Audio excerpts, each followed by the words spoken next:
Hello, this is Matt Petrusek, Senior Director of the Word on Fire Institute, and welcome back to 10 Questions. Today in studio, I am delighted to have my friend, Dr. Tod Worner. Dr. Tod, as we affectionately call him around here, he's a real doctor. I'll get to that in a moment. Not a fake doctor like a PhD talking to you right now. He's a real doctor. Dr. Tod Worner is the managing editor of our exquisitely beautiful Evangelization and Culture journal, both in form and function. If you haven't seen it yet, you have to. I know many of you have. He's also a teaching fellow at the Word on Fire Institute. You can see his courses on the Word on Fire Institute platform. And he also has this side gig as a medical doctor. And we'll be talking about that today. So welcome to the studio, Dr. Tod Worner. Thank you, Matt. It's always good to join you. Okay, so we talked about the rules before, but just for our audience, we'll get them on the table again. So I'm going to be asking you 10 very direct questions. Okay. You can answer either yes or no. Now, after you answer yes or no, you can give qualifications, but the first answer has to be either yes or no. Okay. So you're ready to play? I'm ready to play. Question number one, speaking as a physician, is the most important thing you can do for a patient who is near death to keep her or him alive? Yes or no? No. No. And let me explain. Okay. The ability to keep somebody alive nowadays in the most extreme circumstances is obviously available to us. The question is that what the ultimate goal of life is? Should we preserve life simply for the sake of helping people to basically have an extended process of living, regardless of quality of life, regardless of meaning in their life? Is it something that should be done just in the name of biological preservation? And the answer is no. We have a lot of conversations with people who are trying to determine, okay, if I get into a certain circumstance where I'm incapacitated and I can't answer for myself what I would want to do, if I get into a circumstance where I have a terrible metastatic cancer that's causing intractable pain, and there's options to preserve life at all costs for a couple more weeks, should I just do whatever I can to kind of hold on with my grip on life? And the long and the short of it is, not necessarily, because life has a lot of different meanings to a lot of different people, and simply life to be lived for duration as opposed to taking into consideration meaning and quality, that's not necessarily what life is all about.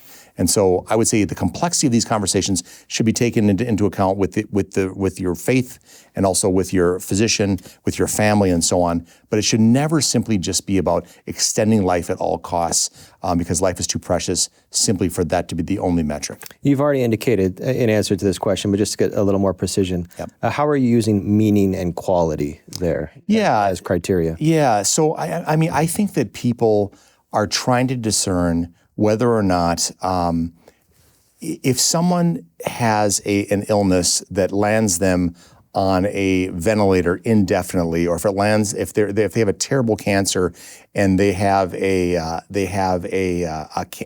chemotherapy that is causing them to be so sick that they're getting infection after infection, and there's very little role for full-on improvement.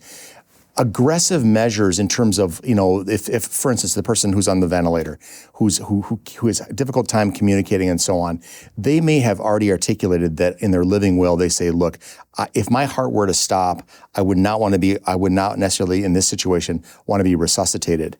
And if that were the case, one could say they're looking at the quality of their life they're having when they're on the ventilator, not able to communicate, and now the situation arises where they have a cardiac arrest. Some people would say, well, life at all costs, we got to save life at all costs. Therefore, their heart stops. And what we need to do basically is we need to do compressions, we need to shock them, put in the medicines and so on, and keep them alive no matter what.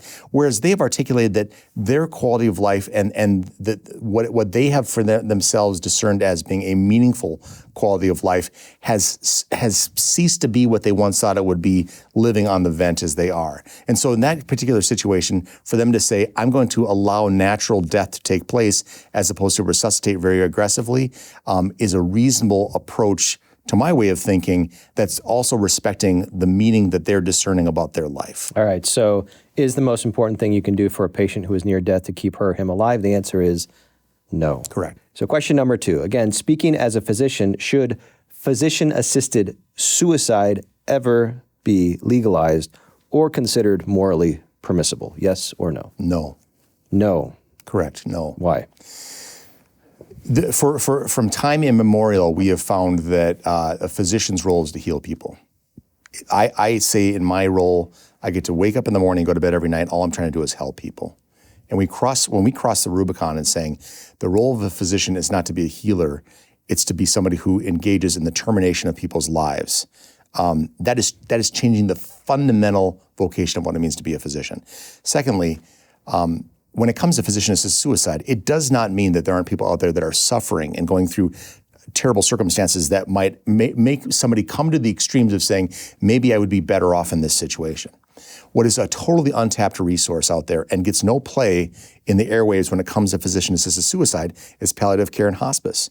I have yet to truly encounter in my own clinical practice of almost 25 years now, somebody who has been in a situation that was so dire that their circumstance wasn't made better or given some degree of peace with the help of palliative care and hospice, which manages everything from pain, anxiety, just certain aspects of the quality of life issues. Those become front and center at the hands of these experts in palliative care and hospice. And my concern with physician-assisted suicide is A, they jettison palliative care and hospice to be a secondary or tertiary consideration, and B, the abuses that could come with physician-assisted suicide in terms of the identification of life sort of unworthy of life. Is a person who's terminally on a ventilator and has no living will or what have you. Well, they're just a waste, and so therefore we need to eliminate them. Or is a person who is born anencephalic or with some terrible developmental intellectual disability, is that a person that should basically be discarded? Should we make decisions for the demented person who has family that's kind of interested in the inheritance, not going to a nursing home, but going to their pockets? Or hospitals making decisions because they don't want to have the hospital's dollars lost on care they deem to be futile. Before too long, the dignified death with dignity becomes a process of dishing out indignity to people because you're not recognizing that people are being valued based on their utility and not because of their intrinsically ineradicable value as children of God. So playing devil's advocate, perhaps literally in this sense, some could listen to your first answer and say, well, didn't you just argue that it's a justified moral decision to say, look, I've had enough, I'm done, and it's time for me to go?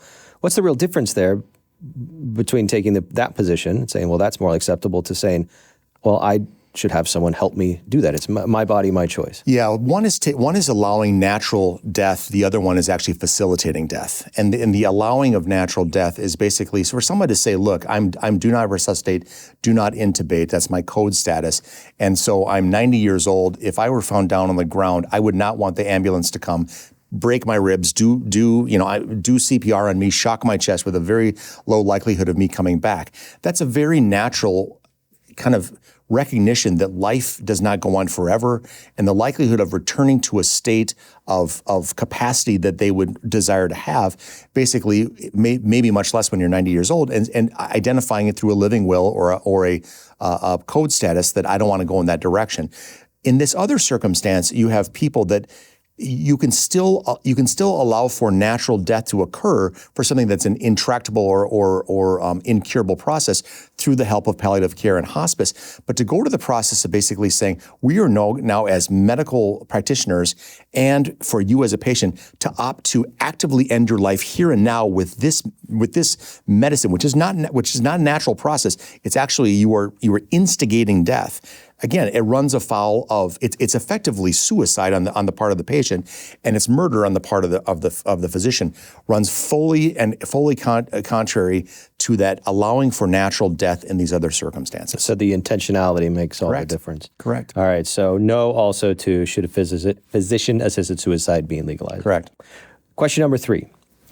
And this is quite a personal question, does having to witness individuals suffer, including the kind of suffering you see that takes place because of various forms of tragedy, does that challenge your faith, yes or no? Yes. And I'll explain. It does.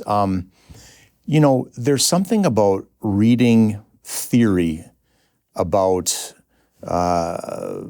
suffering and death and then enduring it. And as a physician, I'm not enduring it, but I'm walking the walk with these people. And you see very, very difficult circumstances. And you have people asking, not just how does this all play out, they're asking, why does this play out?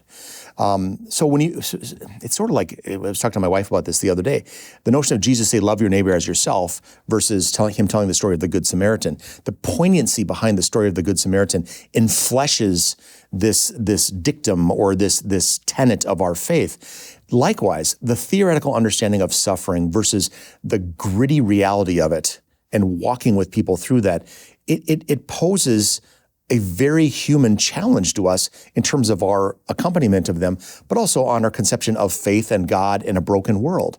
And so but I want to be very clear. I don't mean challenge like I lose my faith in this process. It challenges me to ask myself, do I truly believe what I think I believe? In the face of this, am I comfortable with some of the imponderables or unanswerables, or those things which are answerable only once we come face to face with God, as opposed to looking through a mirror darkly? So, to my way of thinking, it's a difficult challenge, but it's the best of all challenges. Not that I'm saying it's good that they're suffering, but it's the best of all challenges to make us say, at the end of the day, I don't believe this in theory. I believe this in practice, and I'm going to hold fast to my God in the midst of the limits of what I can offer as a physician.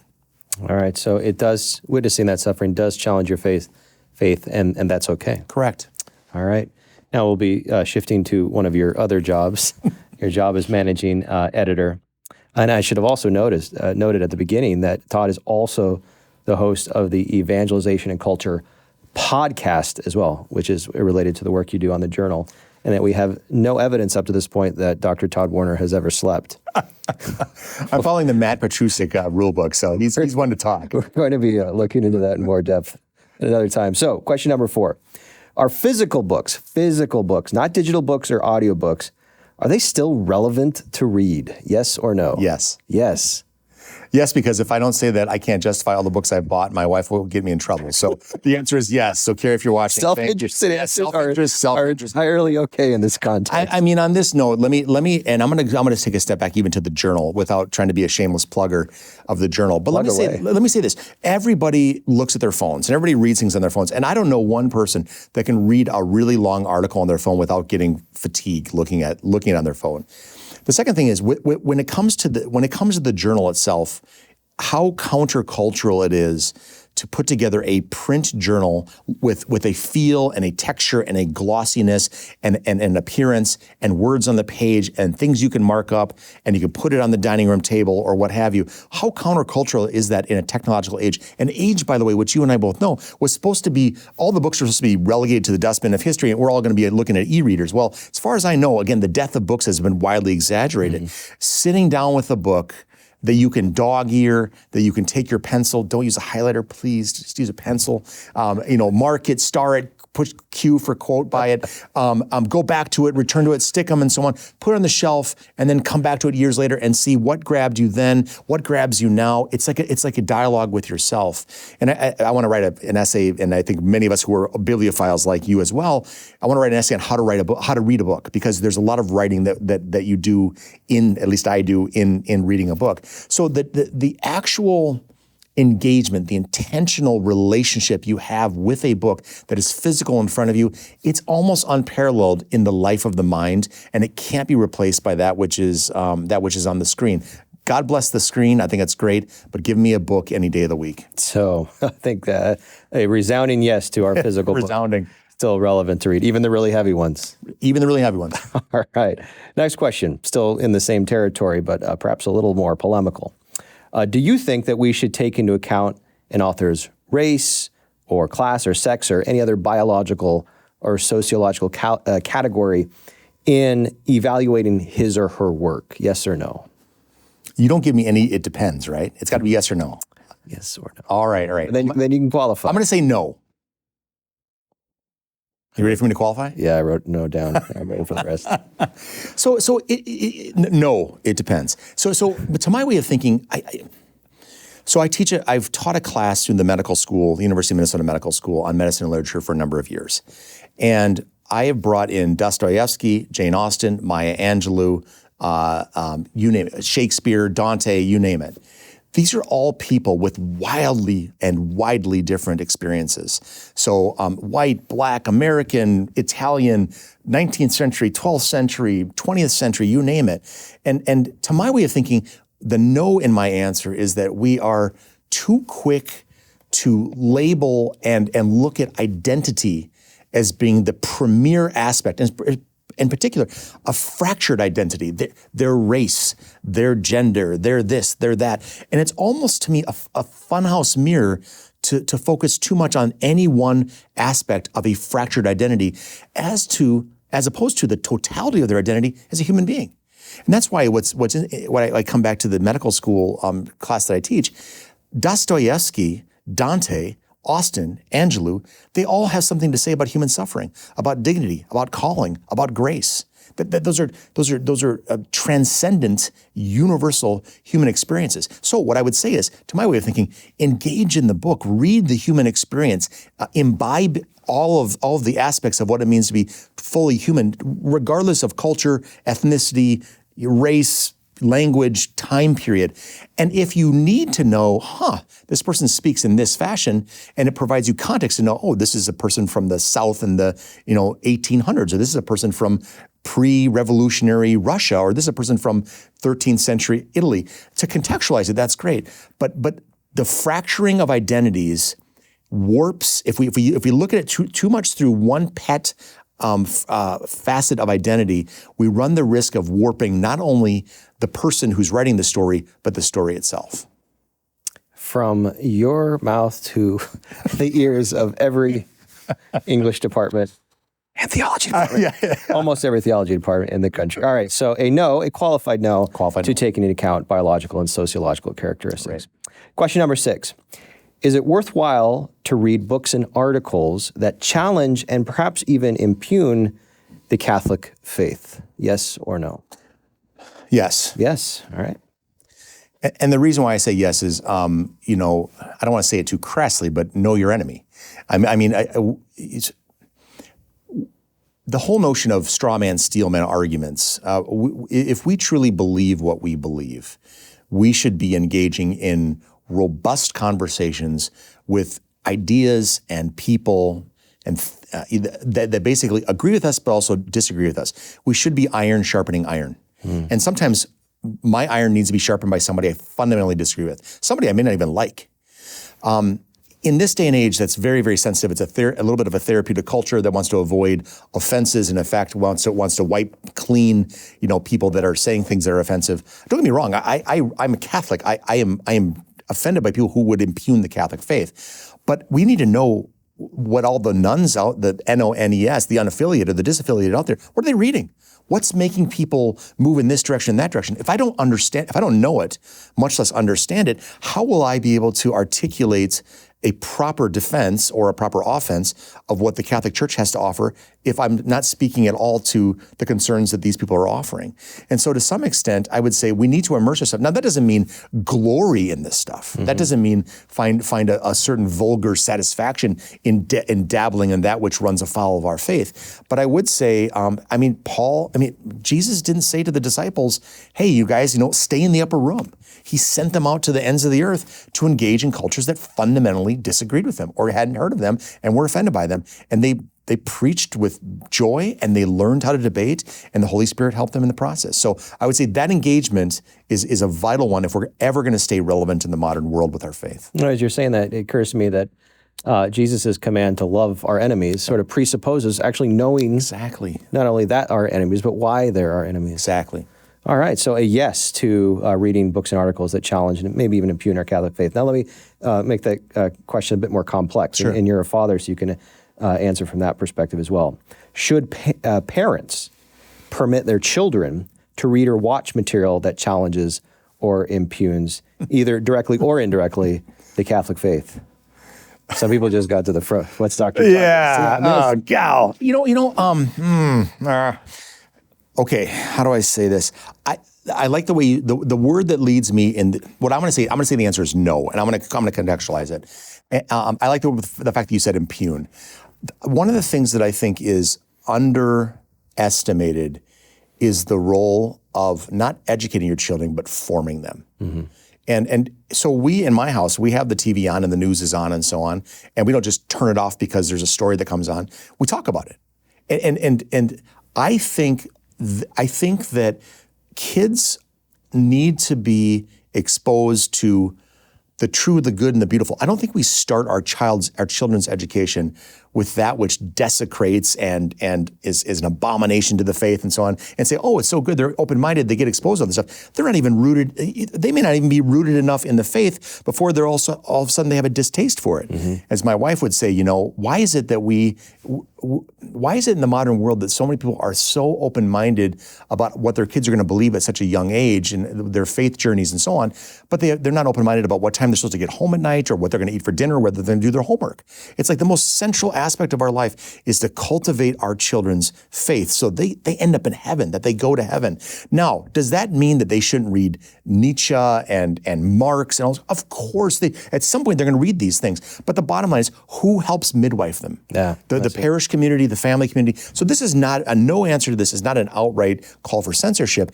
It's a call for being a proper and devoted steward as a parent of the formation of your kids so that they know what the truth is, and then you help them to understand the context in which untruths try to attack the truth. In that case, when you do that, I think your child's lens is formed in such a way that they can tackle anything out there without being ill-prepared for it. So a no for children, a qualified no, but qualified no. But a yes to the previous question for adults. Correct. All right. Question number 8.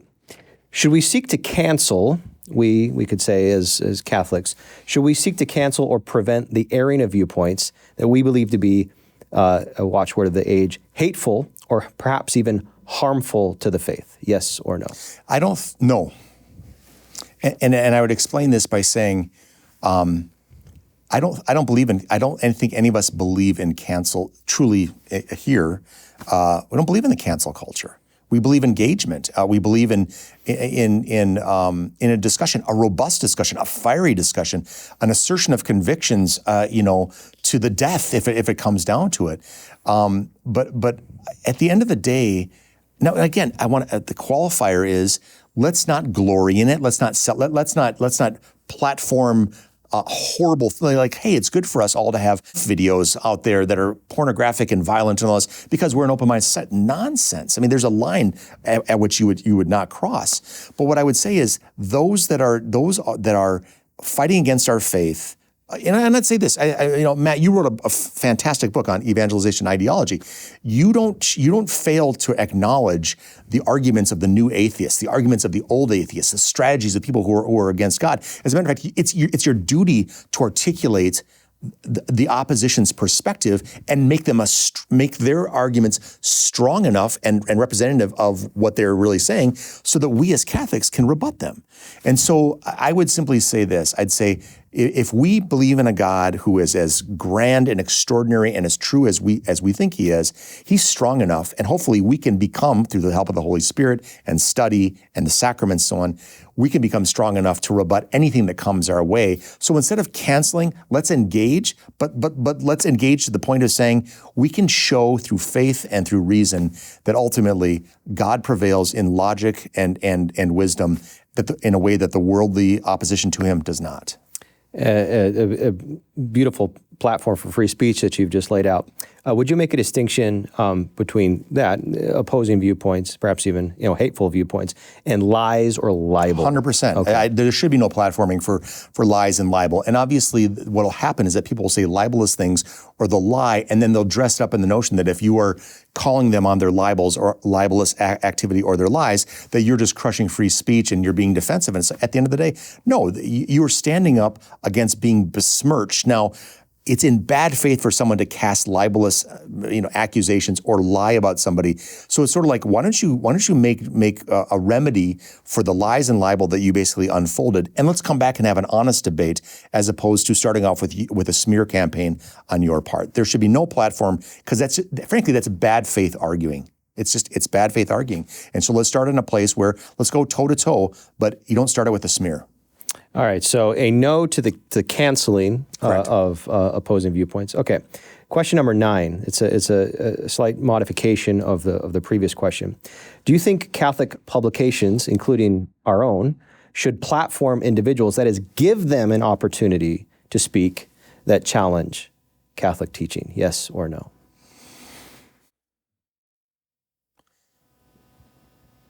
I'm going to say qualified no, and let me explain what I mean by this.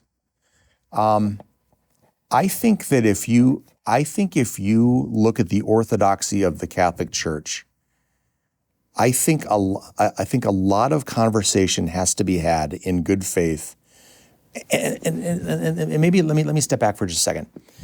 I was a Lutheran that became Catholic, and I was amazed at how big the big tent of the Catholic faith is. I mean, room for Jesuits and Opus Dei, room for Franciscans and Dominicans, room for your parish priest in the small town and your urban priest at a university. I mean, it's extraordinary. And there's obviously a hive of intellectual discussion. Look at the catechism. Look at the footnotes in the catechism of all the discussions and debates that have gone on. This is not a church that's afraid of debate. The qualifier when I say no, because this again sounds like I'm censoring. What I would say is I worry sometimes that what happens is in certain Catholic publications, it is considered enlightened to allow somebody to go in there and just trash the church, just trash them and say, oh, no, this is all about open discussion. It's like, that's not, it's sort of like back to the libel and lie kind of approach. That's not good faith. Now, if you want to get in there and say, let's have a discussion about the nuances of whether women would ever be deacons or not, or, what have you, just a conversation about it, recognizing the Orthodox stance and the history behind which the church arrived at that, I think there's room for discussions that are earnest and engaging and in good faith. But the modern era of saying, I'm going to go into the Catholic pages, trash the Catholic Church, and as soon as somebody calls me into question, I'm going to basically say, oh, you're not open-minded, you're afraid, you don't believe in free speech, you don't believe in the big tent, and so on. It's like, again, it's sort of this manipulative process of getting what you wanted in not a good-spirited way. So dialogue, yes. Discussion, yes. Debate, yes. Arguments even, yes. But trashing the orthodoxy of the church in a way that is not good faith, I don't believe that should be platformed out there. And by the way, in a lot of the journals, there are different angles. Of course, there's tons of different angles people come at it with. But at the end of the day, one has to say the church has a magisterium that is a custodian of and defender of that which is true, good, and beautiful. We've got to be careful not to give free license to trashing the church in our periodicals. Discuss, debate, and even argue, yes. Trash, no. Is that clarifying? So no to explicitly giving a platform for the purpose of impugning or correct. All right, well, you've made it to question number 10. Oh, I have a hunch how you're going to answer this one. Is it possible to possess too many books? Yes or no? Well, if you talk to my confessor, he said, be careful, Todd, because there's gluttony just knocking on your door right here, okay, or avarice knocking on your door. But I'm gonna say to my pace to my confessor, no. To my way of thinking, no. I don't. The answer is no. I don't think you can own too many books. Winston Churchill once said, your books become your friends. And in many ways, you should go into your library, pull the book down, open it, turn the pages, feel it, enjoy its presence, read a couple excerpts, and put it back in the shelf, and just grow from it. I also think having books, a house filled with books, is a wonderland for kids, because within each of the bindings of those books are stories and adventures and insights and wonders to behold that never end. And so, to my way of thinking, the quest to learn and to grow should never end. The books that support that habit should never die. Should never end in terms of their accumulation, unless your wife gets mad at you because you're running out of bookshelf space. I'm speaking about a friend. Hypothetically. And our fostering of the formation of wonder in our children, thanks to all the books that are populating our houses, it should be a huge priority for us. So long live the inveterate and inexhaustible book buyer. Hear, hear. So no, it is not possible to possess too many. Hearty no. And you've inspired me to go give a loving caress to my books. Go caress those things, Matt. Dr. Tod Worner, always a pleasure to be with you. Thank you all for joining us. If you're already Institute members, thank you. You make this possible. If you're not an Institute member, we warmly invite you to join us. Just go to institute.wordonfire.org. That's institute.wordonfire.org, and we'll see you next time.